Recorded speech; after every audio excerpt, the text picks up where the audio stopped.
जो बेसिस थे अकाउंटिंग के वो हमारे कंप्लीट हो चुके हैं लास्ट क्लास में। अब हमारा नया टॉपिक स्टार्ट होता है अकाउंटिंग इक्वेशन। न्यूमेरिकल आता है इसमें से, यूटीज में न्यूमेरिकल आएगा, आपके जो हाफ ईयर एग्जाम्स होंगे उसमें भी इसका न्यूमेरिकल आता है। होता क्या है अकाउंटिंग इक्वेशन? देखिए, एन अकाउंटिंग इक्वेशन, इक्वेशन जैसे इक्वेशन करी थी हमने वही मैथमेटिकल एक्सप्रेशन सेम वही है। अकाउंटिंग इक्वेशन है क्या? मैथमेटिकल एक्सप्रेशन है which shows the assets and liability of a firm are equal, which shows that, क्या शो करती है कि जो असेट्स हैं फर्म की, असेट्स में बता चुकी क्या होती है, आपको बेसिक टर्म्स में बता दिया था, इसीलिए बेसिक टर्म्स पहले कराई थी ताकि असेट्स एंड लायबिलिटी जो इस तरह के वर्ड्स हैं वो आपको पहले से क्लियर हो जाए। तो जो असेट्स हैं लायबिलिटी ऑफ फर्म्स की, वो जो फर्म की असेट्स और लायबिलिटी है वो इक्वल होती है। तो अकाउंटिंग इक्वेशन क्या है? Accounting equation is a mathematical expression, ये मैथमेटिकल एक्सप्रेशन है विच शो, जो क्या शो करती है कि असेट्स एंड लायबिलिटी जो है फर्म की वो हमेशा इक्वल होती हैं। यानी अगर असेट्स 5 लाख रुपीस की है तो लायबिलिटी साइड भी उसकी 5 लाख रुपीस ही होगी। अकाउंटिंग इक्वेशन किस पे बेस है? डुअल एस्पेक्ट कांसेप्ट पे बेस है। ये कांसेप्ट मैं आपको बता चुकी हूँ, डुअल एस्पेक्ट कांसेप्ट क्या होती है। ये जो अकाउंटिंग इक्वेशन है ये डुअल एस्पेक्ट कांसेप्ट पर ही बेस है। इसका मतलब क्या होता है डुअल एस्पेक्ट कांसेप्ट का? कि फॉर एवरी डेबिट, अगर किसी चीज के लिए किसी अमाउंट को या किसी को डेबिट करा जा रहा है तो सेम के लिए वहां पर क्रेडिट भी होगा। मीन्स अगर मैंने किसी से एक बुक परचेज करी है, जब मैंने बुक परचेज की तो बुक आई मेरे पास, है ना, बुक आई है तो बुक मेरे पास से डेबिट हुई है, तो मैंने भी तो कुछ दिया होगा उसको, मैंने भी तो पेमेंट करी होगी, ये नहीं लिया है तो मैंने दिया भी है। उस बंदे ने अगर बुक दी है तो उसके बदले से कुछ मिला भी है।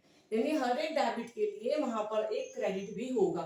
जैसे मैंने बुक परचेज की तो मेरे पास बुक आई डेबिट हो गई, लेकिन मेरे पास से गया भी तो है पैसा, ठीक है, जो मेरे पास से पैसा गया भी तो है। बात समझ आ गई? तो दो साइड पे फर्क पड़ा, एक चीज आ रही है तो एक चीज जा रही है। इसीलिए कहते हैं कि हर एक ट्रांजेक्शन के दो एस्पेक्ट होंगे, एक डेबिट होगा और एक क्रेडिट होगा। अगर कोई देने वाला है तो जरूरी है वहां पर लेने वाला भी होगा। इसी को बोलते हैं dual aspect concept. It holds that for every debit there is a credit of equal amount. Equal amount का अगर डेबिट है तो उसके लिए क्रेडिट भी होगा, क्रेडिट है तो उसके लिए डेबिट भी होगा। वाइस वर्सा का मतलब इसका opposite. It holds that for every debit, यानी vice versa means it holds that for every credit there is a debit। Clear हो गया? अगर डेबिट है तो क्रेडिट भी होगा सेम अमाउंट के लिए, अगर वहां पे क्रेडिट है तो वहां पर डेबिट भी होगा। क्लियर हो गई बात? तो अकाउंटिंग इक्वेशन क्या है? एक मैथमेटिकल एक्सप्रेशन है जो शो करती है an accounting equation is a mathematical expression which shows that assets and liability of a firm are equal। कि assets और liability जो है फर्म की वो इक्वल होती हैं। Accounting equation is based on dual aspect concept of accounting. Dual aspect concept का means क्या है? Every transaction has two aspects, debit and credit. It holds that for every debit there is a credit of equal amount and vice versa. ऐसा नहीं हो सकता कि मैंने book तो खरीदी 500 की और मैंने पे करा 400 रुपीज। अगर 500 का परचेज करा है तो मुझे पे भी कितना करना है? 500 ही करना है। इसलिए यहाँ पे अमाउंट आएगी, इसलिए यहाँ पे वर्ड आया है इक्वल अमाउंट। ठीक है। अब अकाउंटिंग क्वेश्चन में मींस क्या? असेट्स। कहते हैं कि यहाँ पे जो आपकी असेट्स है और लायबिलिटी है फर्म की इक्वल होती है, यानी assets is equal to equities भी बोल सकते हैं। मैंने आपको बताया था कैपिटल, एक तो इंटरनल लायबिलिटी होती है, एक्सटर्नल लायबिलिटी होती है। हो सकता है इस फर्म ने कहीं बाहर से पैसा ना लिया हो, तो केवल कौन सी लायबिलिटी है? इंटरनल लायबिलिटी है। तो आ गया assets is equal to equities. अगर कंपनी ने फर्म ने बाहर से भी पैसा लिया हुआ है तो असेट्स हो जाएगी equal to capital plus liabilities. Liabilities कौन सी? जो आउटसाइड लायबिलिटीज भी है।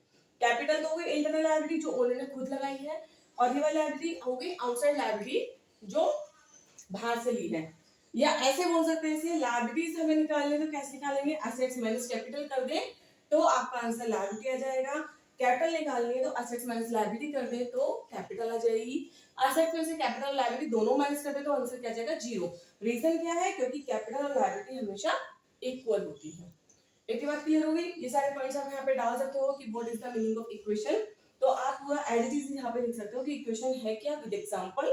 2 मार्क्स में 3 मार्क्स में क्वेश्चन आता है तो आपका assets is equal to equities और assets is equal to capital plus liabilities और capital is equal to assets minus liabilities और liabilities is equal to assets minus capital और assets minus capital plus minus liability is equal to 0, यानी nil answer आएगा because both side of balance sheet are equal with the same amount. ठीक है ना, same amount से ही हमेशा equal होंगी, जहां पे अमाउंट जो होगी बिल्कुल इक्वल आएगी, जितने आपकी असेट्स हैं उतनी आपकी लायबिलिटी और इक्विटी भी होंगी। क्लियर हो गया? इसी की वजह से क्वेश्चंस आते हैं, हम क्वेश्चंस करेंगे। पहले मैं आपको स्टेप बता दूं कि हम अकाउंटिंग क्वेश्चन करते कैसे, कैसे बनाते हैं, कैसे क्वेश्चंस हो सकते हैं। ठीक है, इतने पॉइंट्स क्लियर हो गए आपको? नेक्स्ट टॉपिक आता है हमारा effect of transaction on accounting equation, की जो ट्रांजैक्शंस होती हैं उनका अकाउंटिंग इक्वेशन पे कैसे इफेक्ट पड़ेगा। अब हमने बात की जो ट्रांजैक्शन होगी उसका इफेक्ट दोनों साइड पड़ेगा, तो अकाउंटिंग इक्वेशन में असेट्स भी आती है लायबिलिटीज भी आती है, तो दोनों साइड किस तरह से उनका इफेक्ट पड़ेगा। तो दो तरह की ट्रांजैक्शन होती है, एक ट्रांजैक्शन होती है जो अफेक्ट करती है 2 आइटम्स को, और कुछ ट्रांजैक्शन होती है जो 2 आइटम से ज्यादा को अफेक्ट करती है। ठीक है, transaction affecting 2 item, transaction affecting more than 2 item. तो पहले बात करते हैं जो ट्रांजैक्शन ऐसी हैं जो 2 आइटम को अफेक्ट करती हैं। 2 आइटम का मींस एक तो असेट्स हो गया और एक लायबिलिटी हो गया। ये ट्रांजैक्शन अफेक्टिंग 2 आइटम, ये भी 2 टाइप्स की होती हैं। एक हो गया कि अफेक्टिंग अपोजिट साइड, यानी एक तो असेट्स को अफेक्ट कर रही है और दूसरा अफेक्ट कर रही है लायबिलिटी को, और एक होती है जो अफेक्ट करती है same side. Same side means liability को इफेक्ट करेगी या असेट्स को इफेक्ट करेगी, लेकिन अपोजिट डायरेक्शन में। ठीक है, अपोजिट डायरेक्शन में भी एक एसेट्स बढ़ रही है तो दूसरी एसेट्स कम हो रही है, एक लायबिलिटी बढ़ रही है तो दूसरी लायबिलिटी डिक्रीज हो रही है। तो कौन कौन सी ट्रांजैक्शन ऐसी हो सकती हैं जो 2 आइटम को इफेक्ट करती हैं, और कौन सी साइड में, अपोजिट साइड में। पहले हम ट्रांजैक्शन की बात करते हैं। First transaction increase in assets, आपकी क्या बढ़ रही है, इंक्रीज हो रही है असेट्स, साथ में क्या इंक्रीज हो रही है, लायबिलिटी। तो ऐसी कौन सी ट्रांजैक्शन हो सकती है जिससे आपकी असेट्स भी इंक्रीज हो और लायबिलिटी भी इंक्रीज हो। अब मैं आपको एग्जांपल भी दे दूंगी, इसका एग्जांपल नोट करते रहना कि कौन कौन सी असेट्स ऐसी हो सकती है, कौन सी ट्रांजैक्शन ऐसी हो सकती है जिससे कंपनी की या बिजनेस की असेट्स भी इंक्रीज होगी और साथ में लायबिलिटी भी इंक्रीज होगी। जैसे आपने कुछ भी सामान परचेज करा, मशीन, कोई भी एसेट्स परचेज करी, परचेज्ड ऑन क्रेडिट। अगर कोई मशीन, कोई फर्नीचर, कोई एसेट्स परचेज करी जा रही है किस पर, क्रेडिट पर, यानी उधार परचेज करी है, तो इसका मींस वो एसेट्स भी बढ़ेगी। जब मशीन परचेज करी है तो मशीन क्या हो गई आपकी, एसेट्स हो गई, एसेट्स क्या हो गई, इंक्रीज हो गई। ठीक है, और दूसरे परचेज करिए क्रेडिट पर, क्रेडिट का मींस उधार परचेज करिए, जब उधार परचेज करी तो आपके यहाँ पे क्या हो गई, लायबिलिटीज भी इंक्रीज हो गई, लायबिलिटीज भी यहाँ पर इंक्रीज हो गई। क्लियर हो गया first point. Increase in assets, assets भी इंक्रीज हो और साथ में लायबिलिटीज भी इंक्रीज हो। तो असेट्स कैसे इंक्रीज हुई, जब मशीन परचेज करा तो मशीन आई, असेट्स इंक्रीज हो गई, और किस पे परचेज करिए, क्रेडिट पे, यानी उधार, जब उधार खरीदी है तो साथ में लायबिलिटीज भी इंक्रीज हुई। इसका मींस अगर हमने 50,000 की एसेट्स परचेज करी है तो 50,000 एसेट्स के बढ़ गए और यहीं पे आपके 50,000 लायबिलिटी के बढ़ गए। तो हमारी जो पहले वाली टर्म्स थी, जो इक्वेशन थी, वो बराबर हो गई assets is equal to liabilities. ठीक है, next decrease in liabilities and decrease in assets. अब यहाँ पे लायबिलिटीज भी डिक्रीज हो रही है और एसेट्स भी डिक्रीज हो रही है। ऐसा कौन सा एग्जांपल हो सकता है कि लायबिलिटीज भी डिक्रीज हो और एसेट्स भी। इसे मैं रफ कर देती हूँ। अब क्या हो रहा है, लायबिलिटी डिक्रीज हो रही है, यानी जब आपने कहीं से परचेज करा था, क्रेडिटर से गुड्स परचेज करा था, यानी जो लायबिलिटी थी, क्रेडिटर्स कौन थे आपकी, लायबिलिटीज। यहां से आपने कुछ परचेज करा था उधार, अब क्या करा, इसकी आपने कर दी पेमेंट, पेमेंट कर दी तो क्रेडिटर्स कम हो गए। जब पेमेंट करी तो पेमेंट में क्या गया आपका, कैश, कैश क्या थी आपकी, एसेट्स, तो कैश भी क्या हो गई, यहाँ पे डिक्रीज हो गया। क्लियर हो गई बात। अगर आपने कहीं से गुड्स परचेज करा है उधार, एसेट परचेज करी है उधार, जैसे मशीन परचेज करी थी हमने 50,000 की, कैसे, ऑन क्रेडिट पे परचेज करी थी, तो हमने उसकी पेमेंट करी। जब पेमेंट करी तो क्रेडिटर्स खत्म हो गए, लेकिन हमारे पास से क्या गया, कैश गया, तो यहाँ पे हमारी एसेट्स भी डिक्रीज हो गई और हमारे क्रेडिटर्स भी डिक्रीज हो गए। तो दोनों साइड का जो टोटल होगा, जो बैलेंस होगा, वो फिर से इक्वल आ जाएगा।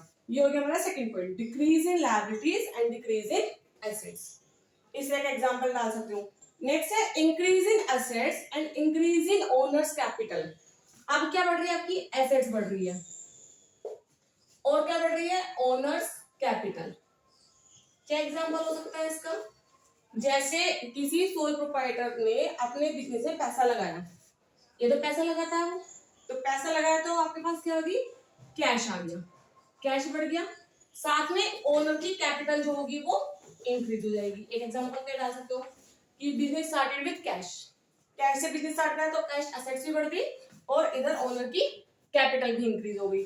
या एग्जांपल डाल सकते हो कि उसने अपना बिजनेस स्टार्ट कराया विद फर्नीचर, फर्नीचर लगा दिया उसने, फर्नीचर लगाया या मशीनरी लगाई, ठीक है, तो मशीन या फर्नीचर लगाएंगे तो यहाँ से भी आपकी क्या होगी, असेट्स इंक्रीज हो जाएगी और यहाँ पे आपकी ओनर्स की कैपिटल भी इंक्रीज हो जाएगी, ठीक है। तो यहाँ पे आपकी कैपिटल इंक्रीज हो जाएगी और आपकी फर्नीचर या मशीनरी, इसका मींस असेट्स आपकी यहाँ पर इंक्रीज हो जाएगी। ये हो गया आपका थर्ड पॉइंट। फिर नेक्स्ट है decrease in owners capital and decrease in assets. यहाँ पे क्या हो रहा है, ओनर की कैपिटल रिड्यूस हो रही है और असेट्स भी डिक्रीज हो रही है। इसे बता देती हूँ आपको।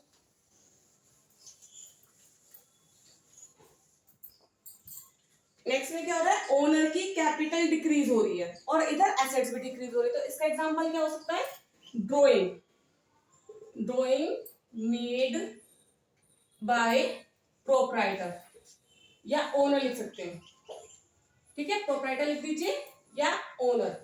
अब इसने क्या करा है, वहां से ड्राइंग करिए, ड्राइंग का मीन इसने पैसा विड्रॉ करा है, यानी कैश विड्रॉ करा है, cash withdraw from the business, business से कैश विड्रॉ करा है तो कैश क्या हो गया आपका यहाँ पे, डिक्रीज हो गया। और जो ड्राइंग करी होगी वो कहां से करी होगी, कैपिटल में से, ये टर्म्स मैंने आपको बता दी थी। तो यहाँ पे जो कैपिटल हो गई वो भी क्या होगी आपकी, रिड्यूस हो गई, क्योंकि उसमें से इतनी ड्राइंग माइनस हो जाएगी। तो ये हो गया आपका फोर्थ पॉइंट। यानी ये चारों पॉइंट ऐसे हैं जब अफेक्ट करते हैं अपोजिट साइड में, यानी कुछ लायबिलिटी में तो दूसरा साइड इफेक्ट होगी उससे assets. Increase in assets, increase in liability, इसका एग्जांपल हो गया machinery purchase on credit. Decrease in liability, decrease in assets, इसका मींस आपने पेमेंट कर दी है क्रेडिटर्स की, है ना, ये लायबिलिटी की कोई पेमेंट कर दी है।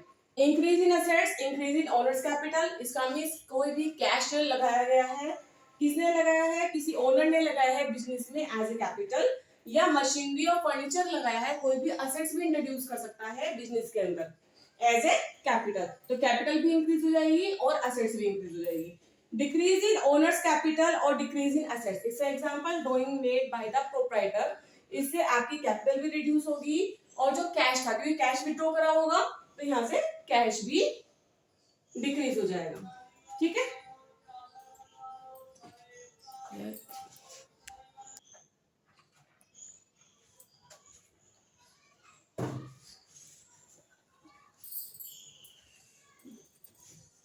ठीक है, वन साइडेड एरर होगी जो अफेक्ट करती हैं अपोजिट साइड, यानी कुछ ट्रांजैक्शन जो अपोजिट साइड अफेक्ट करती हैं वो आपकी चार हो गई। नेक्स्ट आती है अफेक्ट करती है सेम साइड में, सेम साइड का मींस असेट्स को इफेक्ट करेगी या तो या लायबिलिटी को इफेक्ट करेगी। लेकिन होगा किस क्या इसमें, दो ट्रांजैक्शन होंगी तो एक ट्रांजैक्शन से असेट्स बढ़ जाएगी और एक ट्रांजैक्शन से असेट्स कम हो जाएगी। सेम लायबिलिटी, एक ट्रांजैक्शन से लायबिलिटी इंक्रीज हो जाएगी और एक ट्रांजैक्शन से लायबिलिटी डिक्रीज हो जाएगी, जिससे उसका जो इफेक्ट होगा वो जीरो हो जाएगा, ठीक है ना। यानी जो लायबिलिटी का टोटल पहले था सेम ही टोटल रहेगा, सेम ही एसेट्स का टोटल रहेगा, केवल जो ट्रांजैक्शन होंगी उससे एक एसेट्स इंक्रीज होगी और उससे एक एसेट्स डिक्रीज होगी, या एक लायबिलिटी इंक्रीज होगी और एक लायबिलिटी डिक्रीज होगी। जैसे एसेट्स का क्या एग्जांपल हो सकता है कि एसेट्स इंक्रीज भी हो जाए और डिक्रीज भी हो जाए, कैश परचेज, या ऐसे लिख सकते हो आप, एसेट्स परचेज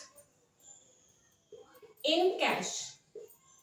क्या कर रहा है, असेट्स परचेज करी है कैश में, असेट्स में कुछ भी होता है, फर्नीचर है, मशीनरी है, बिल्डिंग है, लैंड है, कुछ भी परचेज करा है किसमें, कैश में। तो जो असेट्स परचेज करी है, मान लिया बिल्डिंग परचेज करी है, तो जब बिल्डिंग परचेज करी तो बिल्डिंग तो बढ़ गई क्योंकि फॉर्म में आ गई, लेकिन परचेज किसमें करी है, कैश में, और कैश में क्या है आपकी असेट्स है, तो कैश क्या हो गया आपका, डिक्रीज हो गया, ठीक है। 5 लाख की बिल्डिंग परचेज करी तो 5 लाख का आपके पास बिल्डिंग आ गई और 5 लाख का पे कैश में दे दिए, तो कैश आपके क्या हो गया, यहाँ पे डिक्रीज हो गया। तो जो इफेक्ट पड़ेगा वो ट्रांजैक्शन का जो इफेक्ट होगा वो क्या हो जाएगा, निल हो जाएगा।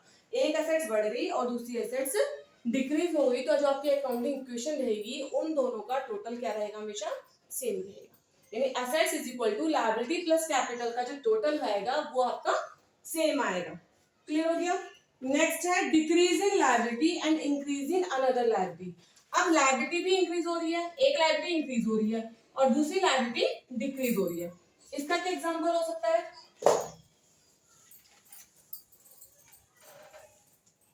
लायबिलिटी डिक्रीज हो रही है, लायबिलिटी कब डिक्रीज होगी? जब आपने कहीं से कोई असेट्स परचेज करी थी क्रेडिट पे, जैसे आपने मशीनरी परचेज करी ऑन क्रेडिट, मशीन परचेज पहले करी थी ऑन क्रेडिट पे, परचेज करी थी आपने मशीन 2 लाख रुपए की, तो 2 लाख की आपकी लायबिलिटी इंक्रीज हो गई थी यहाँ पर। अब आपने क्या करा, इस 2 लाख का पेमेंट कर दिया, यानी आपने क्या कर दिया, पेमेंट कर दी क्रेडिटर्स को, पेमेंट टू क्रेडिटर्स। अब पेमेंट कैसे करी है? पेमेंट तो कर दी 2 लाख की, लेकिन करी आपने बिल ऑफ एक्सचेंज से, बिल ऑफ एक्सचेंज लिख दिया। तो आपने एक लायबिलिटी इसकी तो खत्म कर दी क्रेडिटर्स की, लेकिन क्योंकि आपने बिल ऑफ एक्सचेंज लिखा है तो लायबिलिटी क्रिएट हो गई बैंक के लिए, यानी 2 लाख रुपए उसके तो उस टाइम पेमेंट हो गए, लेकिन बैंक को पेमेंट आपको कुछ टाइम बाद करना पड़ेगा। तो एक लायबिलिटी डिक्रीज हुई और ये वाली लायबिलिटी इंक्रीज हुई, ये इंक्रीज हो गई और ये वाली liability payment to creditors decrease हो गई। तो इसका भी इफेक्ट क्या पड़ेगा? नहीं पड़ेगा। जैसे आप लायबिलिटी साइड में शो करेंगे पेमेंट टू क्रेडिटर, क्रेडिटर्स तो कम हो गए, अगर क्रेडिटर्स 5 लाख के थे तो रह गए 3 लाख के, लेकिन बिल ऑफ एक्सचेंज वहां पे क्या हुए, उतने से ही बढ़ गए, तो फिर से इफेक्ट क्या आ गया? नील आ गया। ये वो ट्रांजैक्शन है जो टू आइटम्स को, टू अकाउंट्स को इफेक्ट करती हैं। फिर हम नेक्स्ट क्लास में करेंगे जो ट्रांजैक्शन ऐसी होती है, कुछ ट्रांजैक्शन ऐसी होती है जो टू आइटम से ज्यादा को इफेक्ट करती हैं। ठीक है, टू आइटम को इफेक्ट करने वाली ट्रांजैक्शन टू साइड की हो गई, एक तो अपोजिट साइड इफेक्ट करती है और दूसरा सेम साइड इफेक्ट करती है लेकिन अपोजिट डायरेक्शन में। अपोजिट डायरेक्शन मींस एक बढ़ेगी तो दूसरी घटेगी, एक घटेगी तो दूसरी इंक्रीज होगी। ठीक है, अगर आपको वीडियो पसंद आए तो मेरे चैनल को लाइक करिए, शेयर करिए, सब्सक्राइब करिए, अपने फ्रेंडों के साथ ज़्यादा से ज़्यादा शेयर करिए ताकि सब इसका बेनिफिट उठा सके, और ज़्यादा से ज़्यादा सब्सक्राइब करिए ताकि मुझे भी मोटिवेशन मिल सके, मैं ऐसी वीडियोज़ और बना कर आप तक के पहुंचा सकूं। Okay, thank you.